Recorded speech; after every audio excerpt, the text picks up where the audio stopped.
Shalom Bapak Ibu, selamat pagi, puji Tuhan. Pagi ini kita boleh berjumpa dalam keadaan yang baik. Kita tetap dalam anugerah Tuhan. Dan pagi ini mari kita sebentar akan merenungkan firman Tuhan. Kita akan tetap masih merenungkan tema berseri kita, yaitu tentang ujian hati. Kita masuk di seri yang ke-10. Dan pagi ini kita akan merenungkan seorang tokoh yang luar biasa di dalam jabatannya, kedudukannya. Ia tetap menjadi pemimpin yang sangat hebat dalam kehidupannya. Karakternya sungguh luar biasa. Siapakah itu? Dialah Nehemia. Mari kita akan membaca di dalam Nehemia pasal yang kelima, ayat yang ke-14 sampai 15. Demikianlah firman Tuhan. Pula sejak aku diangkat sebagai bupati di tanah Yehuda, yaitu dari tahun ke-20 sampai tahun ke-32 pemerintahan Artasastra, jadi 12 tahun lamanya, aku dan saudara-saudaraku tidak pernah mengambil pembagian yang menjadi hak bupati.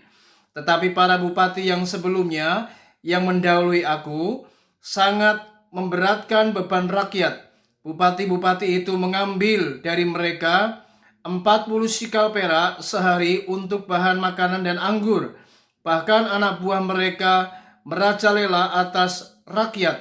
Tetapi aku tidak berbuat demikian karena takut akan Allah. Bapak Ibu, inilah kisah seorang hamba Tuhan yang bernama Nehemia. Dia diangkat menjadi bupati di tanah Yehuda dalam pemerintahan Raja Artasastra, di mana ia menjabat selama 12 tahun. Bukan masa yang pendek. Dia telah menjabat sebuah kedudukan yang hebat sebagai bupati, dan Alkitab mencatat selama ia menjadi bupati, ia tidak pernah mengambil haknya. Bahkan bukan saja dirinya, tetapi anak buahnya juga tidak mengambil akan hal-hal yang berkaitan dengan kedudukan tersebut. Dan ini sangat berbeda dengan bupati sebelumnya. Bagaimana bupati sebelumnya mereka membebani rakyat, bahkan anak buah mereka juga mengambil pembagian hal-hal yang membuat mereka memperkaya diri, saudara.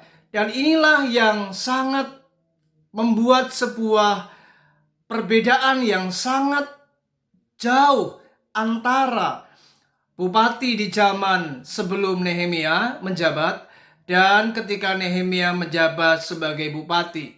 Dan ini merupakan sebuah ujian sebenarnya selama Nehemia menjabat sebagai seorang yang memiliki kedudukan, memiliki otoritas, dan memiliki kuasa.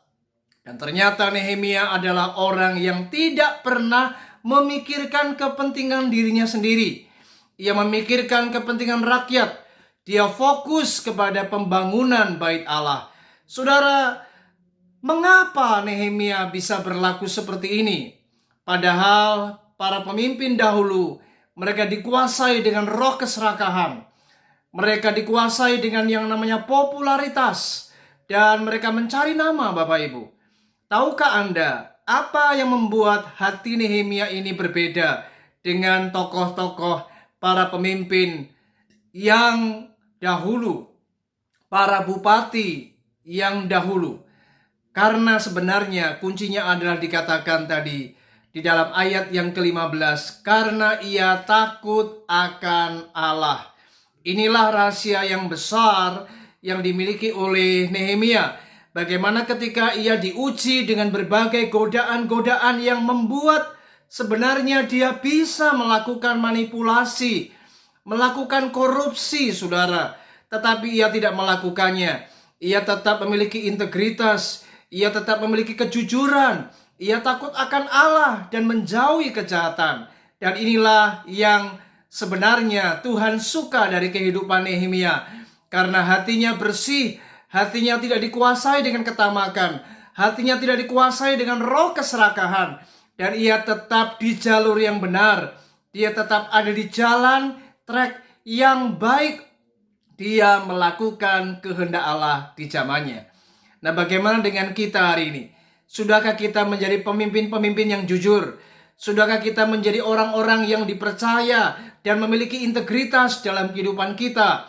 Sudahkah kita ketika hati kita diuji dengan berbagai macam godaan-godaan di dunia ini, kita tetap memiliki hati yang benar, hati yang lurus, hati yang jujur, hati yang tidak melakukan perkara-perkara yang menyimpang dari kebenaran firman Allah. Mari Bapak Ibu, hari ini Tuhan rindu setiap kita. Mari miliki hati yang benar, miliki hati yang lurus, miliki hati yang takut akan Allah.